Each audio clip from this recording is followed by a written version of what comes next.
I love how interactive and how informed the delegates are and the whole experience. So we're delighted to be back.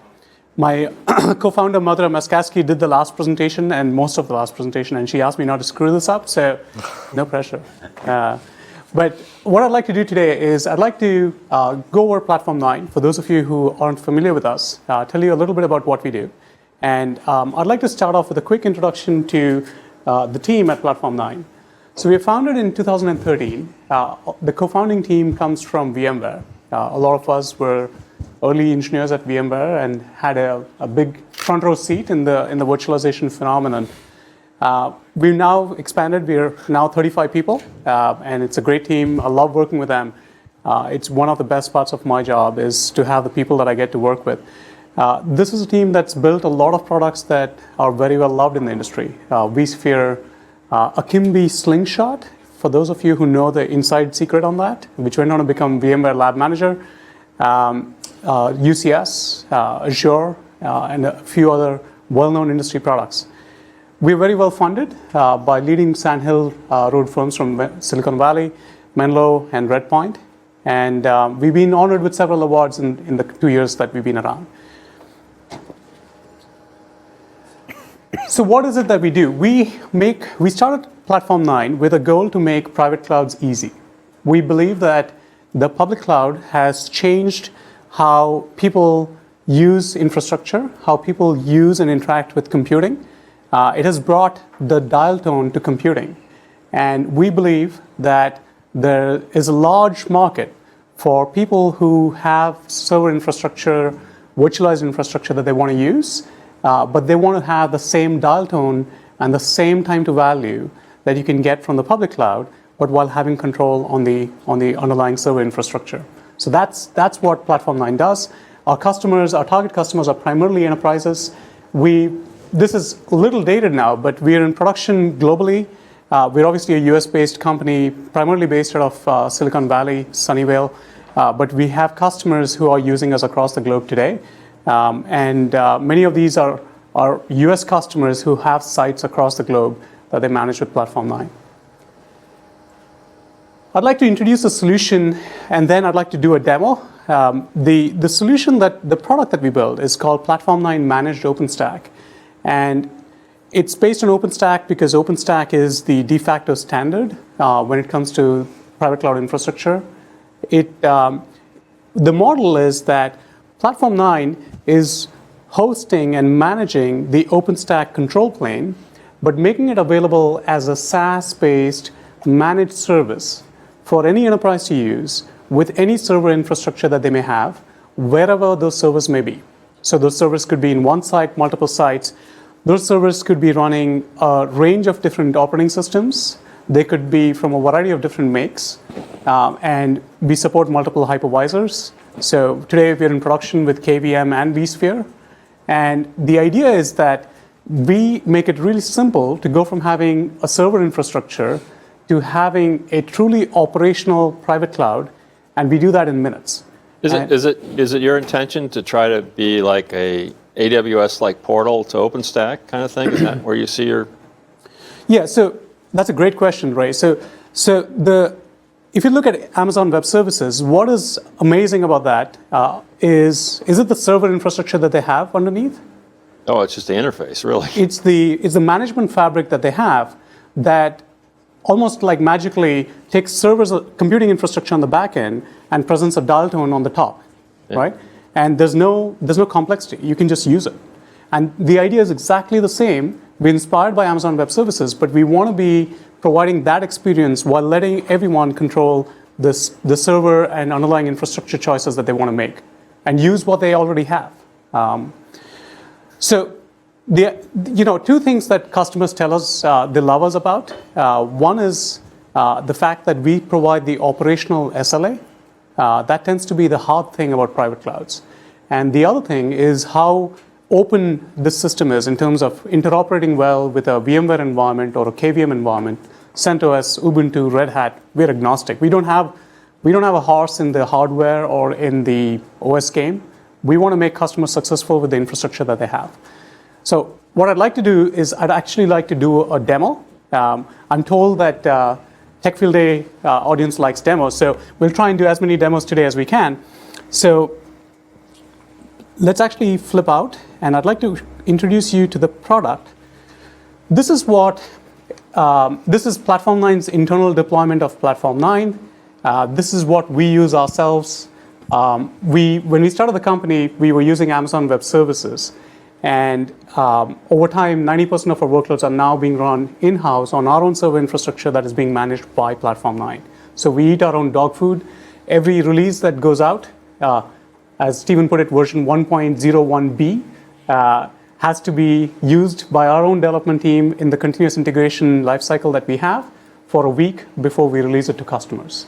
So this is what this is an internal deployment here that I have. There's lots of images. There's infrastructure.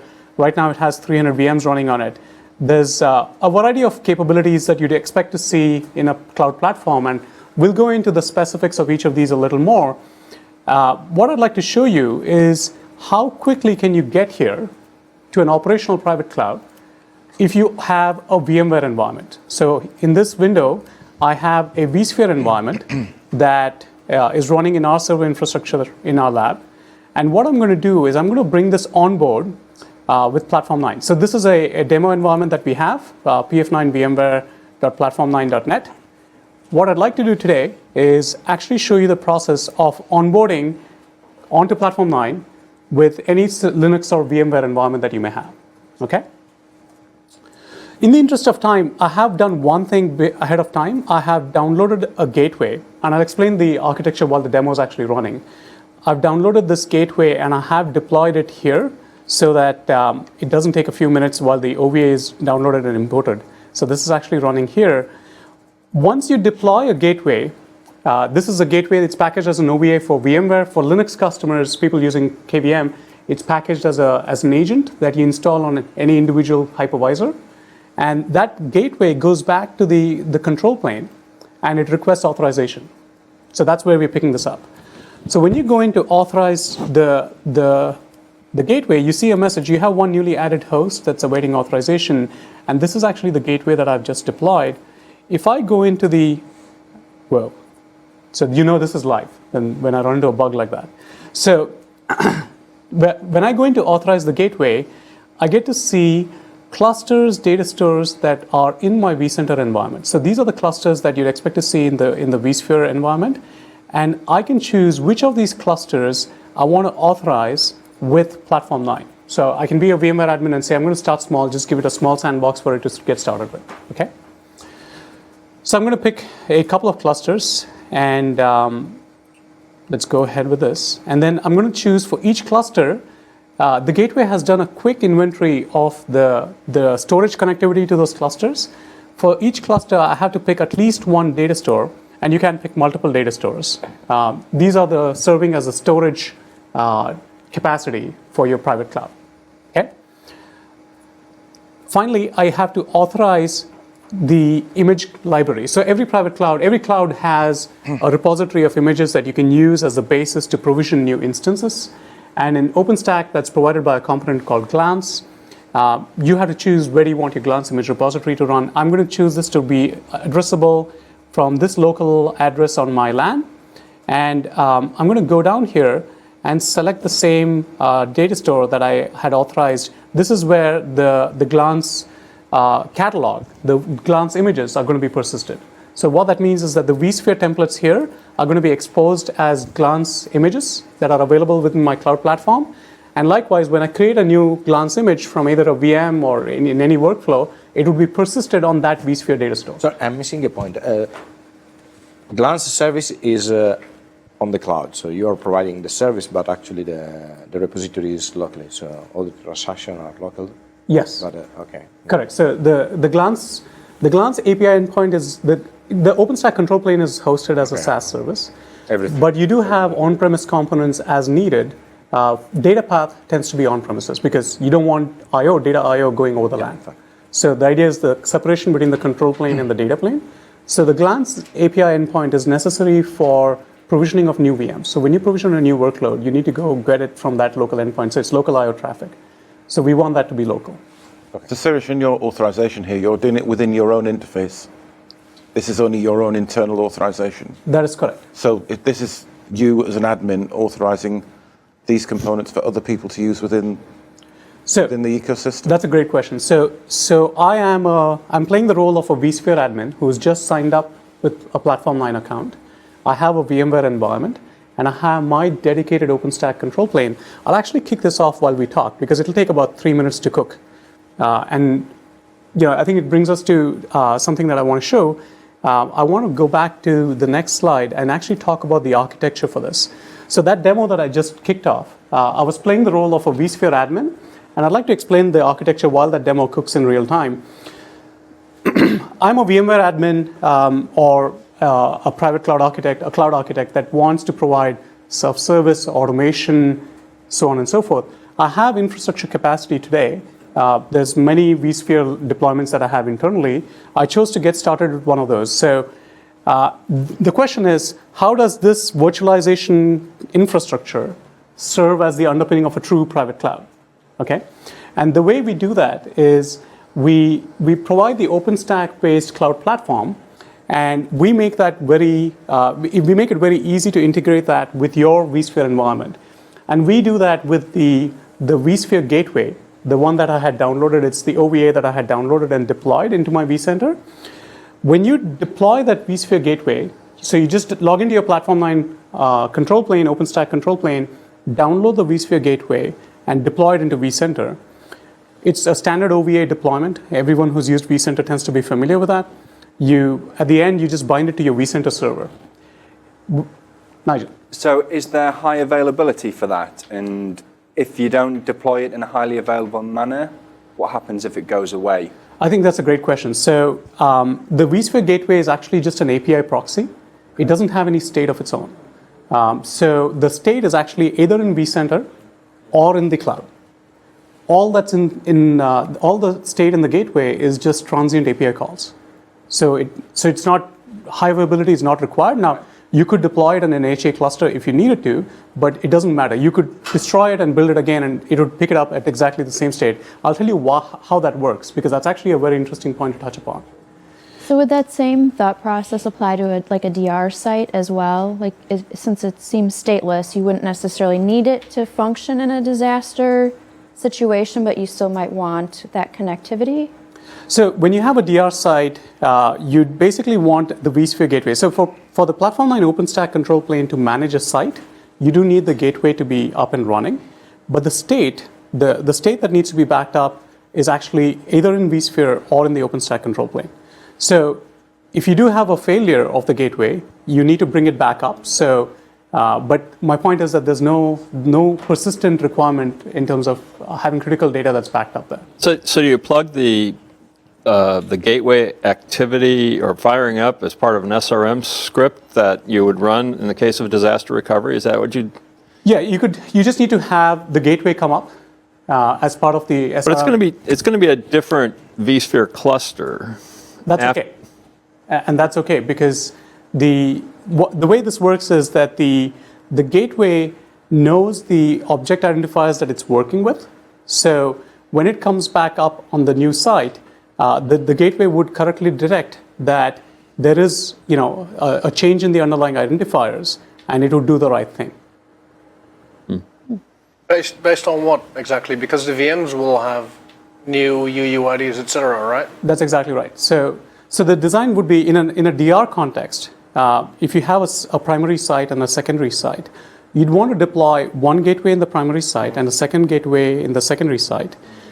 But when there's a failover, it's still the secondary gateway that you had originally deployed, which is going to serve that environment. And this gateway that failed over is not actually going to take over because it's going to come up and detect that the environment has changed. It's no longer authorized to work with that. So it'll only work in the primary site. The secondary gateway would serve on the secondary side. Yeah, so you'll need two separate gateways to have DR functioning correctly. One per vCenter. Exactly. Yeah. Okay. Perfect. Just really quick, just to make sure I understand properly, okay? So my on-premises at the bottom of the diagram there, all I have to deploy is the gateway. The entire OpenStack control plane exists as a SaaS service. As a SaaS service, so the only thing is the gateway. One gateway. And it is not, you don't need to, it's stateless. Yeah. So It is in vCenter or in OpenStack. Yeah. So in that environment, as you deploy an instance, for instance, on this configuration, you're actually firing up a VM in vSphere? Yes. We'll get to that. So I want to show you how this actually works. What the gateway does is the gateway, when you deploy it and bind it to vCenter, it serves as a way to integrate with vCenter. So it goes into vCenter, registers, and says, tell me about your environment. Tell me what clusters you have, what storage do you have. But at this point, that's all it's going to do. And then it's going to go provide that to the OpenStack control plane, where we went in the demo, we just went in and authorized a few clusters and a few data stores. And we said, this is where my image catalog is going to live. So that's when we've given the gateway permission to go orchestrate a private cloud, OpenStack private cloud, using the chosen clusters and the chosen data stores. So what it's going to do at that point is it's helping OpenStack start to see all of the capacity that's actually available. So now that you've given it permission, we'll go back and take a look at the demo environment live, but it's going to go into that environment again, the gateway, now that it has that authorization, and it's going to look at what are the hosts in those clusters, what are the VMs on those hosts, what are the vSwitches there, what are the storage classes that are there. So it's going to query that metadata, and that metadata is ultimately what's going to help OpenStack function. So Ray, to your question, when an instance is provisioned, it could be a tenant user, it could be the admin user provisioning an instance, that is actually orchestrated by OpenStack. So Enrico had a question about control path, data path. So provisioning a VM is ultimately an API call, but that API call would ultimately mean that you take a vSphere template somewhere. In our case, it's going to be the Glance image repository, and you make a placement decision in terms of where in the underlying infrastructure that should be launched, and you actually instantiate it, and you hook it up to the networks that are chosen, you give it resource allocations that are chosen. So this process has a control path, which is done by the SaaS layer, but the actual provisioning operation based on the chosen parameters is done by vCenter because the vSphere gateway is initiating that command. So can I just touch on the security thing again, because I don't think we've quite finished that discussion. Sure. So all of the authorization you've talked about so far is you authorizing your own platform to access the vSphere environment. Correct. There doesn't seem to be anything from the vSphere perspective that says you are only allowed to access these certain things. Correct. The model is that when you deploy the gateway, what I didn't show today in the demo environment, because it takes a few minutes, is I download that OVA, and I have to be a vSphere admin who can deploy that OVA. That's essentially the path where you're giving permission for Platform9 to start integrating with your environment. Yep. And then you would go back into the Platform9 UI and choose the resources that were given. And there's a specific set of permissions that are required. Which is still fine, but that still doesn't answer the question as to how vSphere knows that you're allowed to access certain components within vSphere. Are you just completely opening vSphere to your gateway so that it can do any API call on any object?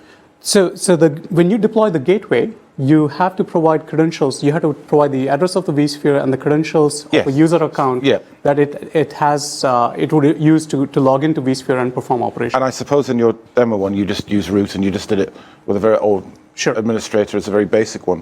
But there's a specific set of permissions that are required. Right. It's documented on a support. So you would have that as best practice to say, here's how to. In fact, if you don't have those permissions, it would fail, right? So what I'm thinking is, if I had a huge environment and I want to let you administer a certain part of it, you can do that. Right. Okay. You can choose to do that, and we have a support portal. So support.platform9.com. There's a prerequisites document there which lists the specific permissions that are needed, and those permissions can be granted only on the clusters and the data stores that you choose to give permission to Platform9. From a vSphere perspective. Yeah. But that's going to create issues with stuff like new networking elements, like new vSwitches or VXLANs or whatever, right? We have that covered. So there's the permissions that we need. We need those on the resources that you want to give Platform9. Yeah. But once you give us those permissions, we would be able to orchestrate what it takes to run a true private cloud, including the creation of new vSwitches. Yeah. Okay. So how is the data between my environment and yours then? HTTPS? Yeah. Is there a protocol being used? Yeah, great question. Let me just lay a few more points out. So all of your data VM data and your workloads all stay on premises in your virtualized environment. Could be KVM, could be vSphere in this case. Your OpenStack control plane is not shared with other customers. It's dedicated per customer. We deploy horizontally. So this is dedicated per customer. It has a dedicated root certificate authority. And the gateway communicates over outbound HTTPS with the key certificates from the root certificate authority. And you could actually deploy your own custom certificates if you needed to. And we never call into your environment. The gateway initiates the outbound HTTPS connection. So those are some of the authentication and security measures in place. So what this control plane has is metadata. It is important metadata, but it does have metadata, no data of your underlying environment, and all guaranteed, all protected and encrypted using HTTPS with the authentication mechanism that I described. So the idea is that the persistence, the availability, the monitoring, and all of the operational stuff, like little things like upgrades. How do you upgrade OpenStack, right? Tends to be a nightmare for people. Or even, if those of you familiar with vCloud, upgrading cloud platforms is non-trivial, right? All of that is taken care of. It's behind the scenes. Our customers don't even see it. They see an email once in a while saying, hey, there's an upgrade coming up. It's like Salesforce. You see a note saying there's an upgrade coming up. The vSphere gateway, going back to Nigel's point, is stateless. It's lightweight. It's a very small agent because it doesn't do much other than act as a conduit, a trusted conduit between vSphere and the OpenStack controller. And all of the VM operations are in vCenter. So Nigel, you asked a question. So when you create an instance and so on and so forth, one thing I want to stress is that all of your VM operations are happening in vCenter in a manner that is completely familiar and consistent with a VMware administrator's expectations. So what we've seen fairly commonly is that there are VMware admins who need to manage and operate the underlying infrastructure. And there's a bunch of DevOps guys who want to do DevOpsy things. And one of the key challenges tends to be how do you enable both to succeed in what they need to do, right? So here the model would be you'd automate with OpenStack, but you'd operate with vSphere. So all of your workloads that are being generated from your cloud use case are in vSphere, but they don't in any way impede the DevOps users once they've been given access to quotas of capacity and so forth. But the VMware admins continue to have the ability to make any changes on the underlying environment. So OpenStack at this point is not assuming, this is one of the things that we did. You could choose to move VMs, you could power off VMs, you could relocate VMs, you could recover, deal with outages. And all of that is handled because the gateway periodically does metadata refreshes. And if you were to delete VMs, power off VMs, migrate VMs, we just detect that and reconcile that. Can I just say that is, from an operational perspective, that is just brilliant. We've had cloud management platforms that had stuck states in their database because a VM got moved, deleted, whatever. And that's exactly why we did what we did, right? So, yeah, this allows you to do your regular VM operations while it means that people can operate vSphere. If you have an outage, you can deal with it. If you need to move, you have a capacity load balance, you could deal with it and not have to worry about what that does upstream. So it decouples the two, right? So this is brilliant. This is very good. So is there Go ahead. Is there any level of auditing tied to that, so I know who's doing what? Yes, there is. So I'd like to show you that. So this is the environment. I just want to go back to the live environment. This is the two servers that we had authorized. This is the VMware test and the VMware dog food that we had authorized. And we have detected, so OpenStack here has now detected the usage. It's exactly what vSphere would report. The allocation. It's also detected virtual machine templates. These are vSphere templates that you already have in that data store that have been detected as glance images. And if you were to create a new image, then it would be reflected as a vSphere template in that data store. So it's completely bidirectional, right? The reason being we did this to give the operational flexibility that this does. These are virtual machine instances that are already running. So you've imported or uploaded all the virtual machines that are running in that vSphere environment? Just the metadata. But you've imported the information about them so that you can control them or stuff with them. I can go and perform operations here. I can reassign an owner. I can say these VMs belong to, I'm going to create those DevOps guys are bothering me. I'm going to create a tenant user to them. I'm going to reassign these VMs to them. Go have it. So the point being that this is exactly how subsequent updates also work. So the entire model is that in Platform 9, it's not what OpenStack thinks the infrastructure is. It is what the infrastructure thinks the infrastructure is, right? So if the hypervisor says the VMs don't exist, the VMs don't exist. If the hypervisor says the VMs have moved, they've moved, right? So- and the cloud platform learns from that and reconciles with that.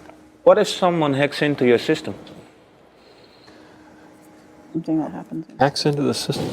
Yeah, what if Damn someone hackers, hacks man, damn into- hackers. Overriding concern for all of this conversation. Yeah, they can just do whatever they want with your environment, right? So if they can break in through some method to what, the OpenStack side of the equation, The SaaS side, that doesn't necessarily mean they have any rights into your VMware environment. once they It's a different set of credentials. No, it is implicit, I think. they're connected at some level here, right? I mean, once you're into the SaaS system, you've got somewhat level control over I was it. hoping to let you guys duke it out. But how different is that to Amazon Web Services? That was my or point. Microsoft That was my Azure? point. Yeah. So- It's so- a risk. It's a good point. But how do you? So we have a lot how of do you measures address in it? place, but ultimately, if your cloud platform is compromised, okay, they could delete your VMs. These could be critical VMs. Stop. So bad things will happen.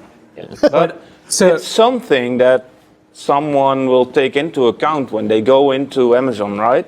This is hooking your own vSphere environment into your system. Versus It's your something- 10,000 Docker container Amazon Web, you're, anytime they can break into this thing, the world is theirs, right? I don't see the difference between running your own platform or running your own platform with this on top. Yeah. If they're in, they're in, right? Yeah. So what? It depends what on the level of measures- security. Yeah, I was gonna say, what measures Yeah. are you taking as an organization to make me comfortable as a customer That's it. That that is the it's key question. secure? that is the key question, right? So there's a number of things. The first one is that this is dedicated per customer. So this is not something that's shared across. It's not a truly shared multi-tenant system. So what many of our customers have done is they've locked it down so that the controller is only accessible from their networks. So it could be, avg.platform9.com, but it's only available from AVG's networks. Okay. Okay. Yeah. We can actually even use VPN technology to actually essentially the control plane which is running in the cloud. We can essentially bring that into your perimeter, right? That's one measure. Do you support two-factor authentication? Two-factor authentication is supported. That's the other next thing I was going to come to is we do support two-factor authentication. We are also integrating with SAML-based systems, which is even better than two-factor, because SAML lets IT kind of manage rights and Identities, access control and so on and so forth. So those are just some. There's a long list. We have a security white paper that details everything, but those are the big ones. Yeah. Right. I want to go back to the metadata updates. Yeah. You said it'll do periodic updates just to check if it's in sync, right? Does it support having VMs running on the platform that are not owned by the Platform 9? Yes, So you can run different VMs on it. that's right. Yeah, okay. There's another Yeah. question, Sirish. Can you have a vSphere VMware-based environment that's running some of these KVM workloads, running workloads, and then have KVM as well being run by the same controller? That's actually one of the things I want to show you today. But yes, the answer to that is yes. That was one of my questions, Yeah, too. exactly. Okay, so very quickly. So why do people care? Three things. It comes down to simple, open, enterprise ready. You get up and running in this in a comparable amount of time as getting up and running with Amazon Web Services. So our target customer is someone who likes the Amazon experience, but has existing infrastructure, wants control on existing infrastructure or future infrastructure choices. So Sirish, I mean, with Amazon or something like that, I've got regions throughout the world. Let's say I have a vSphere cluster in Chicago and KVM cluster, I'm not even sure what the right terminology is, in St. Louis and stuff like that. to some extent, with Amazon, I can migrate instances and data between those regions. And that environment, I'm actually going from infrastructure VMware to infrastructure KVM. Do you support somehow that sort of migration or no? We do to a certain extent. There are some limitations, but it's something that I have coming out right after this. So I'd love to show you that with a live demo. Any other questions? So you've got the OpenStack control plane, but there's a lot more to OpenStack beneath the control plane. Is there support or intention to supply that sort of services? So when you authorized, when you authorized the vSphere gateway, so this is completely based on OpenStack, and we're actually a part of the foundation. We're responsible. Like Neutron, Swift, Cinder, and all those capabilities don't exist at that bottom level infrastructure. So Swift doesn't. Swift is an object storage that's somewhat independent of the core OpenStack platform, but Neutron, Cinder, Keystone, Nova, Glance, Heat, Ceilometer, all of those are there. In fact, Teresa had a question for me in terms of auditing. There's an audit trail here in terms of alarms and events for every object that's based on Ceilometer. It raises alarms, gives you an audit trail of operations that are actually happening. So we support all of those services. So all of that is running. You just didn't see it, but it's all running. And one way I can show you that is if I were to go into the access and security, you'll see that these are the API endpoints. These are the different service endpoints that you have for this particular account.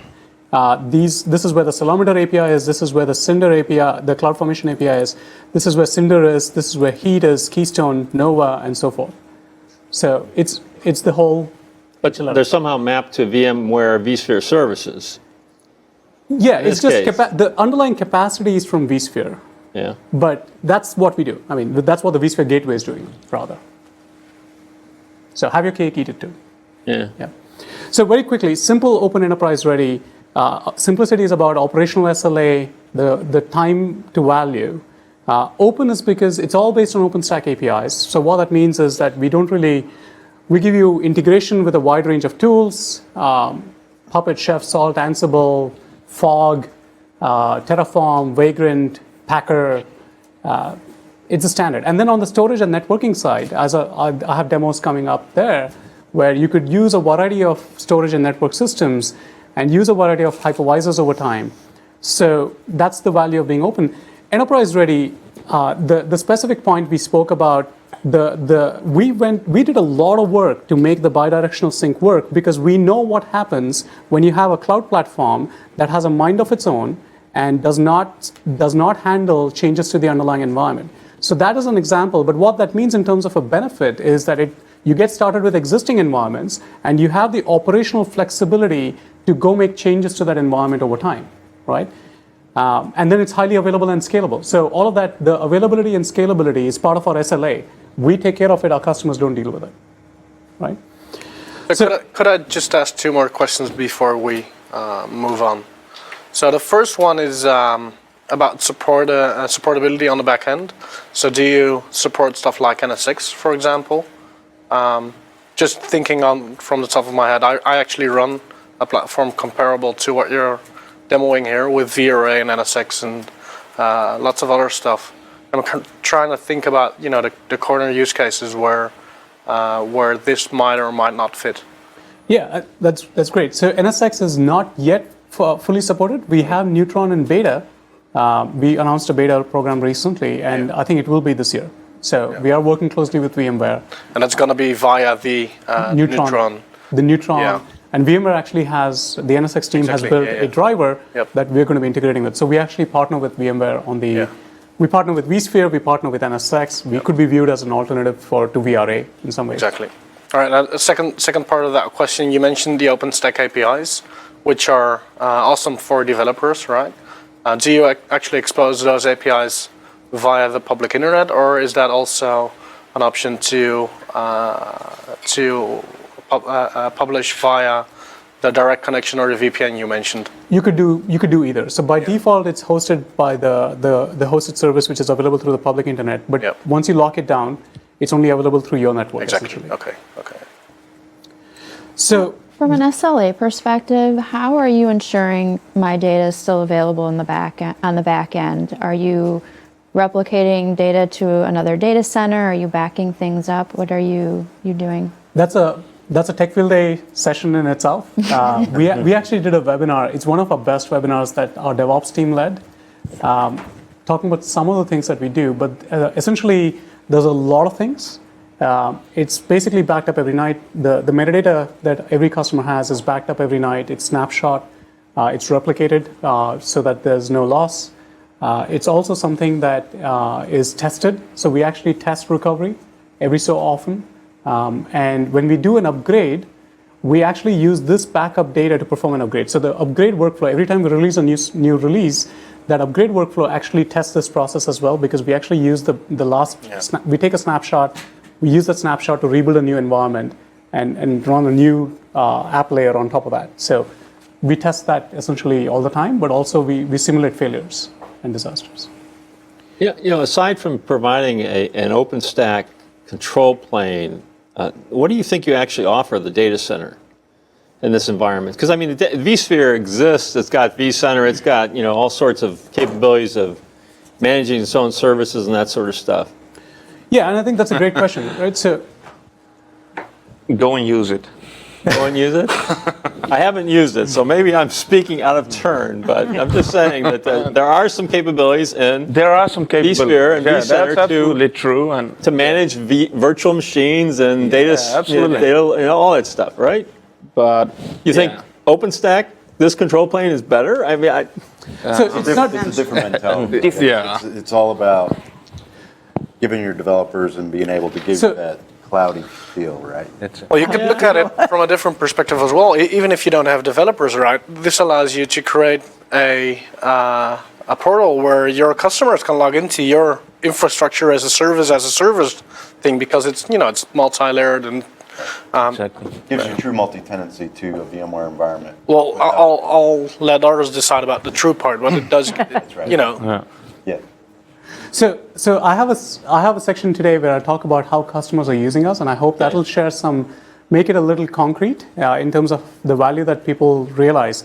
But I want to these are the use cases, right? So we have a class of use cases which is around API-driven automation, DevOps, where there's end users, developers that want faster access to provisioning, self-service provisioning, and they want to be able to automate CI/CD pipelines. I have a case study customer use case that I'll be talking about later today on that. We have customers who have 4 different sites across the globe, and they needed a way to manage these regions. You asked me a question about regions, and that's actually the very next topic we'll be going to. So, this helps a distributed environment manage it as a Amazon region, so to speak, in a very, very comparable manner. We help our customers lower infrastructure costs. We give them flexibility in terms of whether they want to use vSphere or whether they want to use a cheaper tier 2 hypervisor such as a KVM. And for a lot of workloads, if you have newer applications that are scale out, or if you have test dev applications, you may not need everything that vSphere gives you. So there's ways by which this could save you costs and give you more flexibility in terms of future investment decisions that you need to make. And finally, the APIs, we made a lot of vCloud Director customers in particular who did a lot of customizations based on the vCloud Director APIs, and now vCloud Director has been sunset, and now they don't know what to do, right? One of the values of OpenStack is it's a standard, and it's not a theoretical standard that people talk about. It's a standard that's in production today, and you could have a variety of tooling that integrates with that standard. So it means that this cloud platform is going to be compatible with a wide range of tooling as long as they are OpenStack compatible. So it's more standards-based, essentially. So those are some of the key use cases. But I'd like to dive into each of these a little more. But that brings us to the end of today's overview. And thank you for all the great questions. And I've got one quick question. So, Nigel.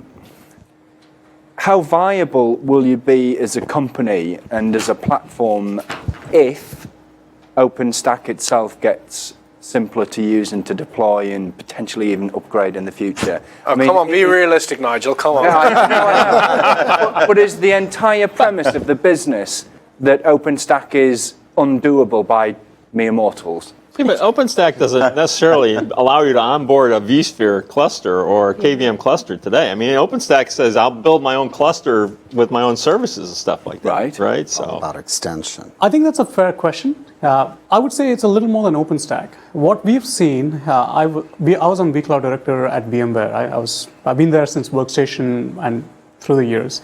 What we've seen is that private clouds are hard, and running a cloud platform, giving people an Amazon-like experience within the enterprise is really hard. And whether it's OpenStack and VMs, or it's in the future, 5 years from now, something else and containers, I think that's almost the language that we speak, but what we actually do is we make private clouds easy, right? So, and I'd love to get to the point where private clouds are so easy that we are not needed anymore. And then I think we'd probably have a business model challenge, but that's what we do. Okay. Just a quick question about the fact that everything private here, but actually many organizations look for hybrid solutions now, because sometimes you have a spike, you need something to do. So do you plan to do something on that space? Partners, service provider that... I think that's a great question. It's a very natural question. So we do have customers who use us with co-located infrastructure, and there's a lot of co-location innovation happening in the co-location space. So there's new bare metal clouds that are being built. Essentially, this decouples the cloud platform from the hardware. So it gives you flexibility into what that hardware is. It could be a combination of what you have, things you lease, multiple providers, multiple sites. So it decouples those and gives you levers to pull in terms of, that service provider did not work out for us. We're going to use hardware from this service provider. And this is the same cloud platform that works seamlessly across all of those. So at the same time, we partner with them because ultimately we need capacity that we need to run on top of. And whether that's internal enterprise data center or a service provider data center, we are agnostic to. So we enable both. And it's up to the customer to decide what they want to do.